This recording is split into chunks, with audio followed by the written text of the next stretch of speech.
কি বলতেছে শুনেন। ভারত বাংলাদেশে কোন সরকার চাইবে? খুব সোজা উত্তর আমি তোমায় দিয়ে দিচ্ছি। Awami League is not in election, next best option is BNP, obviously not Jamaat. তারা অলরেডি 50 লাখ লোক নিয়ে জেহার টেয়াদের হুমকি দিচ্ছে, ফলে জামাত অবভিয়াসলি ইন্ডিয়া চাইবে না। অত অনেক কথা, ডিপ্লোম্যাটিক কথা বলতে পারবে। কানেকশনটা হচ্ছে 71, আমরা একসাথে, আমার সৈন্য এবং মুক্তিযোদ্ধারা রক্ত ঝরিয়েছে, সেই সুবাদে Awami League. This is the historical fact. এই জায়গাতে হঠাৎ করে আজকে অন্য কিছু ডাইনামিক্স চলে আসবে, এটা তো আশা করাটাও ভুল। কিন্তু যে গভর্নমেন্ট আসবে তার সাথে ইন্ডিয়াকে তো ডিল করতে হবে। শুনেছেন তো? এইবার আরেকটা দেখেন, তারপরে বিএনপি, আচ্ছা বিএনপি ভারতের পক্ষে এখন যে মুহূর্তে যতগুলো রাজনৈতিক প্রতিষ্ঠান আছে তার মধ্যে বিএনপি সব থেকে বেশি প্রো ইন্ডিয়া স্ট্যান্ড নিতে শুরু করেছে এবং বাণিজ্যের জন্য সহায়তা করবে বলছে।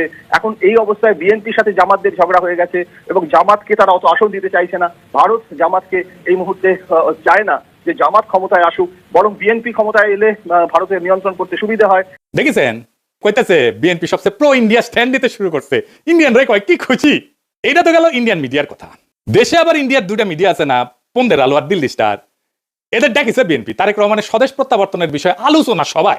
হ্যাঁ, উনি পন্দের আলো যাবি না তা তো হয় না, তাই না? ওই যে কারণ আছে না, কারণ ওইটা একটা গান আছে না, আলু আমার আলু ওগো আলুই ভুবন ভরা, ওরা যেটি দেখে সেটি আলু ছাড়া আর কিছু দেখে না। পন্দের আলু আর প্রথম আলো।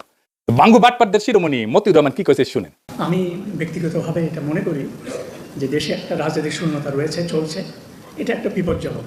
আমি সবসময় ভাবতাম বা এখনও মনে করি যে বিএনপির ভারপ্রাপ্ত চেয়ারম্যানের আরেকটু আগে, বেশ একটু আগে যদি আসতে পারতেন, তাহলে এক্ষেত্রে হয়তো বিএনপি এবং দেশের মধ্যে একটা ভালো সুবিধাজনক অবস্থা তৈরি হতে পারত। এই মতিউর রহমান এখন তারেক রহমানের পায়ে পড়ে, বিএনপির পায়ে পড়ে, সেই লিখেছিল তারেকের দুর্নীতির বিচার হতে হবে। সেইখানে তারেক রহমানের নিজের স্বাক্ষরিত একটা হলফনামা থেকে উল্লেখ করে কইছিল এই মতিউর রহমান যে তারেক রহমান দুর্নীতি করেছে সেটা সে নিজেই স্বীকার করেছে, এ বাটপারি কইছিল। আবার ওই মামলা থেকে তারেক রহমান খালাস পেলে আবার প্রথম আলোয় লিখেছিল নৈতিকভাবে তারেকও দণ্ডিত। খালাস পেলে কি হয়েছে? নৈতিকভাবে দণ্ডিত, বুঝছাও? আর এখন কয় তারেক রহমান আগে দেশে ফিরলে ভালো হইতো। তো মতি ভাই, আপনি দুর্নীতির বিচার করবেন না তারেকের, নাকি স্যাপ ফেলে স্যাটে নিছেন? ওই নিজেই তার আলপিনে প্রচ্ছদ প্রতিবেদন করেছিল তেলে ডুবে যাচ্ছেন তারেক রহমান। ওই তেল এখন তারেক রহমান কিছু দিচ্ছে, রেখে দিছিল নিজের জন্য। তো প্রথম আলো যে বিএনপি কি পরিমাণে ভালোবাসে, ভালোবাসা যে কত সেটা একটু দেখি। হ্যাঁ আসে লিখিচ্ছে বগুড়ায় তারেককে ঘিরে আছে খুন সন্ত্রাসে জড়িত নেতাকর্মীরা। মতিউর রহমান এখন শিওর এখন আর খুন সন্ত্রাসে জড়িত নেতাকর্মীরা তারেক রহমানকে ঘিরে থাকবে না। গ্রেনেড হামলা মামলা নিয়ে করছে তাজউদ্দিনকে পাকিস্তানে পাঠায় ডিজিএফআই, জানতেন খালেদা। খালেদার সম্মতিতে বসুন্ধরার কাছে 100 কোটি টাকা চাইছিলেন তারেক, জিজ্ঞাসাবাদে বাবর। তো মতি ভাই কয় টাকা দিছে আপনার সাব্বির খুনের ঘটনা চাপা দিতে আপোস রফা? তারেকের স্বেচ্ছাচারিতার অনেক নজির বগুড়ায়, ওগুলো কি উঠে গেছে? আচ্ছা, তারেক কি হিসাবে বগুড়ায় এত উদ্বোধন স্থাপন করছেন? আরো লাগবে, ওর পায়ে পড়তেও সময় লাগে না, ধাক্কা দিয়ে ফেলাই দিতেও সময় লাগে না। মূল উদ্দেশ্য হচ্ছে টিকে থাকা, যেন তেন প্রকারের টিকে থাকা। তো এইগুলো কি জার্নালিজম, বস্তুনিষ্ঠ সাংবাদিকতা? এই নিউজগুলো যদি সত্য হয় তাহলে মতিউর রহমানের কি তারেক রহমানের প্রত্যাবর্তনের মিটিং এ যায় তারেক রহমানকে দেশে কেন আসলো না সে নিয়ে কান্নাকাটি করা যায়? নৈতিকভাবে এটা জায়েজ, এথিক্যালি উচিত এইটা? হাদি গুলি খাওয়ার পরে শিরোনাম করেছিল, তফসিলের পরের দিন পার্থে গুলিবিদ্ধ। হাদির নামটা পর্যন্ত লেগে নাই। এতই ঘৃণা একজন মাদ্রাসা পড়ুয়া তরুণ প্রতিশ্রুতিশীল রাজনৈতিক নেতার প্রতি। এই যে প্রথম আলোর মজলুম ঘৃণা আর তেলা মাথায় তেল দেওয়া, এটা কি বার্তা দেয়? বার্তা দেয় এটাই যে আপনি শক্তের ভক্ত, নরমের জম, তাইলে তো আপনার সাথে গায়ের জোর দেখাবেই মানুষ, গায়ের জোরেই কথা কবে মানুষ। আরেক মাল আছে মাহফুজানন্দ প্রভুবাদ, সে কয় 53 বছরে নাকি সংবাদ মাধ্যমে আগুন দেওয়া হয়নি, ওই চান্দের দেশে আসছিল। বাংলাদেশের 53 বছর বয়সে কোনো মিডিয়ার অফিস আগুন জ্বালানো হয় না। হ্যাঁ, 2013 সালের 12 ফেব্রুয়ারি দৈনিক নয়া দিগন্তের আরামবাগের কার্যালয় হামলা করে আগুন ধরায় দেওয়া হয়েছিল। তুই তো দমে দমে মিশা কথা কয়। ওই আগুনে পোড়ার পরে পত্রিকা বাইট করেছে, লিখিছে আনবাউড, মানে এটা যে মাথা নত করে না, বা প্রচুর প্রচুর সাহস। আসেন তার একটা ক্লিপ দেখি বেনজিরকে নিয়ে। বেনজিরের ভয়ে নাকি ওই কাঁপিচ্ছিল, শুনেন। আমরা কিন্তু এই যে আইজিপি বেনজিরের যে তার যে কুকর্ম আমরা কিন্তু মিডিয়াতে জানতাম, কিন্তু রিপোর্ট করতে সাহস পাইনি। আপনি হয়তো কিছু করতেন না, সরকার হয়তো কিছু করতো না, বাট ওই ধরনের একটা পাওয়ারফুল আইজিপি সে তো একটা সাংবাদিকটা কি না করতে পারতো। শুনিছেন কত বড় সাহস? মাইনে নিলাম যে ওই ভিতু, তো তাইলে কি ওই পত্রিকার স্লোগানে journalism without fear or favour লেখার নৈতিক অধিকার আছে? মানে মাহফুজা নাম, আপনার লজ্জা নাই? আপনি তরুণদের কি শিখাইতেছেন? আপনার লজ্জা লাগে না এত ভণ্ডামি করতে? ভণ্ডামির তো মাত্রা আছে। আবার ক্রিটিক্যাল জার্নালিজম করার কথা কয়। ক্রিটিক্যাল জার্নালিজম বুঝে ডিজিএফআই এর সাথে আন্ডারস্ট্যান্ডিং করে জার্নালিজম করেছে। এই যে তাসনিম কলিলি কয়ে দিছে ডিজিএফআই এর দেওয়া নিউজ ভেরিফাই না করে ছাপাইছে, ওই ছাপাইছে, আবার পরে স্বীকারও করেছে এটা তো ভুল ছিল। তুমি যদি আমাকে জিজ্ঞেস করো আমার সাংবাদিক জীবনে, এডিটরের জীবনে ওটা হচ্ছে একটা বিরাট ভুল। আমি ভুল করেছি। ওই সময় ডিজিএফআই এর দেওয়া নিউজ আমার ছাপানো উচিত হয়নি। ইট ওয়াজ এ ব্যাড এডিটোরিয়াল জাজমেন্ট। আমি ভুল করেছি। শুনেছেন আমি কইছিলাম এই ডেইলি স্টারের জার্নালিজম নিয়ে 100 ঘন্টার এপিসোড করা যায়। গতকাল আমি একটা পুরানা ভিডিও দিছি, দেখেছেন না সবাই? অনেক দিন তো হইলো। জবাব দিছে ডেইলি স্টার, আমার উত্থাপিত প্রশ্নের জবাব দিছে নাকি এরা জবাব দিয়ে তার ঊর্ধ্বে মিডিয়া? এরা সার্বভৌম একটা অথরিটি হইছে, সবকিছুর ঊর্ধ্বে, ওরা কেউ প্রশ্ন করতে পারবে না। তো আসলে আসেন, এই যে দুইটা গণমাধ্যম, এই যে দুইটা প্রথম পন্দের আলো আর দিল্লি স্টার, এটা কি গণমাধ্যম? গণমাধ্যমের ভূমিকা বুঝতে হলে আমাদের দুইটা জিনিস বুঝতে হবে, ট্রুথ এবং ফ্যাক্টস। সত্য কি এবং ঘটনা কি। ফ্যাক্টস হইতেছে মানে ঘটনা হইতেছে আমরা পরিষ্কার যেটা দেখছি। হাদিস জানাজায় লাখ লাখ মানুষ হয়েছে না, 10 থেকে 15 লাখ মানুষ হয়েছে, আমরা সবাই দেখছি কয়েকদিন আগের ঘটনা।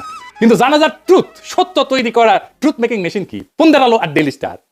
আমরা চোখের সামনে দেখলাম 10 থেকে 15 লাখ লোক। দিল্লি স্টার লিখেছে 100 আজকের ঘটনা যদি ইতিহাসে আদৌ স্থান পায় তাহলে এটা স্থান পাবে পন্দের আলো দিল্লি স্টারের বিবৃতিতে কি আছে সেটা দিয়া। দিল্লি স্টার লিখছে শত শত, হাজার হাজার না, লাখ লাখ না, শত শত, ওই যে হাদি না, একজন প্রার্থীকে লিখেছে। এটাই থেকে যাবে ইতিহাসে। আমাদের আবেগ হাদিকে নিয়ে আজকে যেটা 50 বছর পরে সেটা থাকবে না, কারণ আমরা অনেকেই থাকবো না, অনেকে জানবেই না এই ঘটনা। তখন থাকবে এই পত্রিকার ট্রুথ যেটা লিখেছে ওরা। পন্দের আলো আর দিল্লি স্টার কোনো মিডিয়া প্রতিষ্ঠান নাই, এগুলো হইতেছে জনগণের যে কর্মকাণ্ড, আমাদের যে পাবলিক রেকর্ড, এগুলোর কাস্টোডিয়ান। আমাদের দৈনিক, আমাদের যে বাস্তবতার উপাখ্যান, এইটা রচনা করে পন্দের আলো আর দিল্লি স্টার। এটার একটা শক্তিশালী প্ল্যাটফর্ম। তাদের মতো করে যেইটা পন্দের আলো আর ডেইলি স্টারের নিজের চিন্তার, নিজের জগতের বাইরে, সেটাকে সে বাদ দিয়ে দেয়। হাদি নামি আসে না, প্রার্থী হইয়া যায়। 100 হয় মিলিয়নের বদলে। এইভাবে সত্য নির্মাণ করে এই মিডিয়াগুলা। সত্য কিন্তু কখনো নিরপেক্ষ না, সত্য সবসময় একটা মতাদর্শিক নির্মাণ। তাহলে এই পন্দের আলো আর দিল্লি স্টার কার পক্ষে সত্য নির্মাণ করে, কার স্বার্থ রক্ষা করে, সবাই জানে, সবাই জানে, সব সুতিয়া জানে। এই প্রশ্নের উত্তর জানে না এরকম কেউ নাই, কিন্তু বলবে না। ও বলতে হইলে তখন এই লোকদেরকেই বলতে হয়। নিকা বসার আগে ইদ্যৎকাল বলে একটা জিনিস আছে, আপনারা ভালো জানেন। তাহলে এই পন্দের আলো দিল্লি স্টারের ভাতার আওয়ামী লীগের সাথে বিচ্ছেদের পরের ইদ্যৎকাল শেষ হওয়ার আগেই বিএনপির সাথে কেন নিকা বসলো? কারণ এই দুইটা পত্রিকায় ফ্যাসিস্ট শক্তির সহযোগী ছিল। এদের বিচার হওয়া উচিত ছিল, গণ আদালতে বিচার হওয়া উচিত ছিল, কিন্তু এদের সম্পদ, এদের কন্ট্রোল, এটা গোপনে বিএনপির কাছে সম্পত্তি হস্তান্তর হবে। বিএনপি সব জায়গায়, সব মিডিয়াতে নিজেদের লোক বসাইছে। কালের কণ্ঠে কে সম্পাদক, বাংলাদেশ প্রতিদিনে কে সম্পাদক, 8 টিভিতে কে শেয়ার নিছে, 71 টিভিতে মালিকানা নিছে কে, সব বিএনপি। নাম কইলাম না আজকে। তারা ভাবিছে নিরাপত্তা দিবি বিএনপি। খারান আইসানি, আমি না ঘোড়ায় আসবো, ঘোড়ায়। আপনাদের জন্য আসার আমার টাইম নাই। এডিটর সাহেব ঘোড়ার হাসিটা দেখ। যাদের প্রোটেকশনের আশায় আছেন তাদের কয়টা ক্লিপ দেখায়। মির্জা আব্বাসরে দেখেন,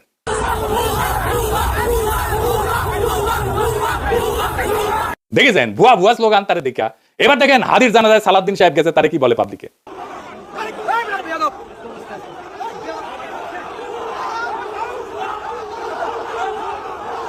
দেখেছেন এটিও ভুয়া স্লোগান।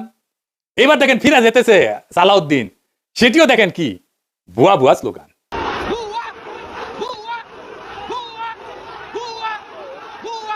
মির্জা ফখরুল চালাক মানুষ, জানাজার আগে কইছে আমি অসুস্থ, আমি যাবো না। সত্যি অসুস্থ কিনা আল্লাহ জানেন। বিএনপি শীর্ষ নেতাদের প্রতি জনগণের অনাস্থা আর অশ্রদ্ধা কোন জায়গায় গেছে দেখেন। এরা ইলেকশনে জিতবে কি মনে হয় আপনাদের? এই অন্তর্বর্তীকালীন সরকার গণমাধ্যমগুলোর ফ্যাসিস্ট ভূমিকা এবং তাদের নেতৃত্ব প্রদানকারী চরিত্রগুলোকে বিচারের আওতায় আনতে ব্যর্থ হয়েছে। শুধু ব্যর্থ হয় নাই, তাদেরকে আশ্রয় দিছে, প্রোটেকশন দিছে, তাদেরকে এম্পাওয়ার করছে। প্রেসিডেন্ট ইউনূস ডেকে এদের সাথে বসে কথা বলে, সাক্ষাৎকার দেয়। এই কারণেই জনতা শাস্তি দেওয়ার কাজটা নিজেদের হাতে তুলে নিতে বাধ্য হয়েছে। হাদির জানাজা প্রমাণ করছে জুলাইয়ের আগুন নেভে নাই, বিপ্লবী ছাত্র জনতা ঘরে ফিরে যায় নাই। জুলাই বিপ্লবকে এই জন্য হয়েছিল যে এক ফ্যাসিস্ট শাসকের জায়গায় আর একটা ভারপ্রাপ্ত ফ্যাসিজম বসবে, আওয়ামী লীগের জায়গায় ভারপ্রাপ্ত আওয়ামী লীগ হয়ে বসবে বিএনপি, যার গ্যারান্টার হবে নয়াদিল্লি। সেই জন্য তো হয় নাই। কিন্তু বিএনপি কি করলো? তারা বিপ্লবের আগুনকে নেগোসিয়েশনের কয়লায় ফেলে দিল, ক্ষমতার কয়লায় ফেলে দিল। তারা ছাত্র জনতার রক্তকে জিও পলিটিক্যাল কারেন্সি বানালো। এইটাতে বিএনপি শেষ হয়ে যাবে। এই দেশের মানুষ একটা জিনিস সহ্য করতে পারে না, সেটা হইতেছে বেইমানি। বিএনপি জনতার সাথে, শহীদের রক্তের সাথে বেইমানি করছে, বিপ্লবের সাথে বেইমানি করছে। আওয়ামী লীগ ক্ষমতায় ছিল ইন্ডিয়ার জোরে, এখন বিএনপি ক্ষমতায় আসতে চায় ইন্ডিয়ার সাথে বোঝাপড়ায়। দুইটারই একই রোগ, শুধু উপসর্গ বদলাইছে। আর মানুষ সেটা বুঝে গেছে। হাদির জানাজায় প্রমাণ করছে জুলাইয়ের আগুন নেবে নাই, ছাত্র জনতা ঘরে ফিরে যায় নাই। ওরা কাউকে ম্যান্ডেট দেয় নাই, না ভারতকে, না বিএনপিকে, না মিডিয়ার সত্য বানানোর মেশিনকে। এই কারণেই কইতেছি বিএনপির পরাজয় আসবে ভোটের দিন না, পরাজয় শুরু হয়ে গেছে নৈতিক জায়গা থেকে। যেই দল বিপ্লবের সঙ্গে বিশ্বাসঘাতকতা করে সেই দল ক্ষমতায় যাবে না, গেলেও টিকে থাকতে পারবে না। ক্ষমতায় যাক বা না যাক, ইতিহাস তাকে ক্ষমা করবে না। জুলাই কোনো ইন্টারভেল না, জুলাই কোনো সিনেমা না, জুলাই কোনো পিকনিক না, জুলাই কোনো দর কষাকষির বিরতি না। জুলাই ছিল এবং থাকবে ভারতের সাথে বোঝাপড়া আর দেশি ফ্যাসিজম, দুইটার বিরুদ্ধে জুলাই জিন্দা থাকবে। এই সত্য যতদিন থাকবে ততদিন বিএনপির এই বোঝাপড়াই তাদের সবচেয়ে বড় রাজনৈতিক আত্মঘাতী সিদ্ধান্ত হয়ে থাকবে। পরাজয় শুরু হয়েছে, ওই বিশ্বাসঘাতকতার দিন থেকে পরাজয় শুরু হয়েছে। জুলাই শেষ হয় নাই। জুলাই বিশ্বাসঘাতক কাউকে ক্ষমা করবে না। ইনকিলাব জিন্দাবাদ।